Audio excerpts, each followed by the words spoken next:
semuanya, Assalamualaikum warahmatullahi wabarakatuh. Perkenalkan, nama saya Ananda Vidya Maharani dengan NIM 21016005, Prodi Pendidikan Bahasa dan Sastra Indonesia, Universitas Negeri Padang. Nah, di sini saya akan menjelaskan materi mengenai merekonstruksi keterampilan berbicara dalam bentuk berita. Setelah kita masuk ke pengertian berita terlebih dahulu. Berita adalah sajian informasi tentang suatu kejadian yang berlangsung atau kejadian yang sedang terjadi. Nah, penyajian berita dapat dilakukan melalui informasi berantai dari mulut ke mulut atau secara langsung. Ada juga yang menggunakan media, baik media cetak seperti koran, majalah, ataupun media elektronik seperti televisi, internet, dan juga membaca berita di media sosial. Nah, dalam penulisan berita kita harus memperhatikan unsur 5W1H. Selanjutnya kita masuk ke bahasa penyiar. Seorang jurnalis harus lebih kreatif dalam mengemas informasi yang mereka liput dari lapangan secara langsung, agar masyarakat tidak merasa bosan dalam menyimak maupun membaca informasi yang mereka liput, mulai dari koran, majalah, tabloid, dan lain sebagainya. Dan seorang jurnalis harus memiliki ciri khasnya sendiri dalam menginformasikan sebuah berita. Dari cara penyampaian informasi dari para jurnalis tersebut dapat menciptakan keakraban tersendiri, dan dari semua itu segala informasi maupun berita yang disampaikan oleh seorang jurnalis kepada publik akan baik diterima publik. Tergantung bagaimana informasi yang didapat itu benar-benar dipercaya, meyakinkan publik, dan akurat. Selanjutnya kita masuk ke langkah-langkah membaca berita. Yang pertama ada artikulasi atau pelafalan. Artikulasi merupakan perubahan rongga dan ruang di dalam saluran suara dengan tujuan untuk menghasilkan bunyi bahasa.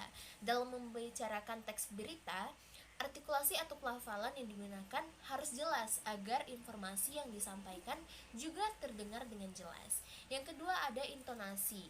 Intonasi merupakan hal yang berhubungan dengan naik turunnya suara atau adanya penekanan dalam suara. Intonasi yang digunakan harus tepat sesuai dengan kalimat berita yang disampaikan.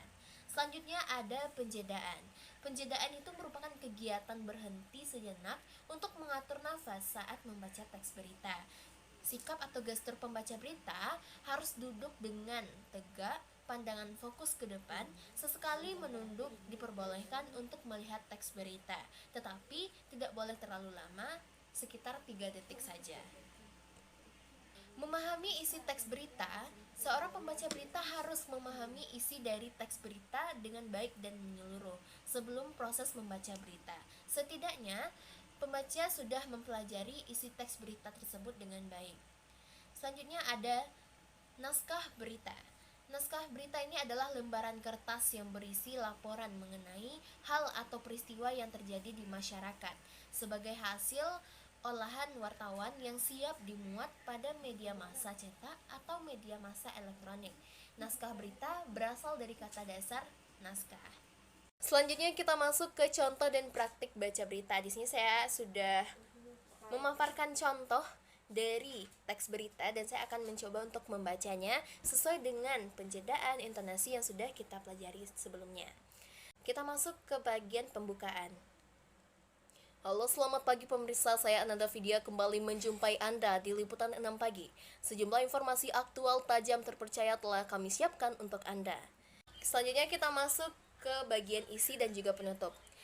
Kita awali informasi pertama, saudara. Mulai hari ini penumpang KRL wajib menggunakan masker yang efektif mencegah droplet agar terhindar dari penyebaran COVID-19. Penumpang dengan menggunakan masker buff dan juga masker scuba dilarang. Demikian liputan 6 pagi hari ini. Saya Ananda Vidya, pamit, sampai jumpa. Nah, itulah tadi materi mengenai merekonstruksi keterampilan berbicara dalam bentuk berita. Semoga semuanya paham dan ilmu ini bisa bermanfaat bagi kita bersama. Terima kasih. Assalamualaikum warahmatullahi wabarakatuh.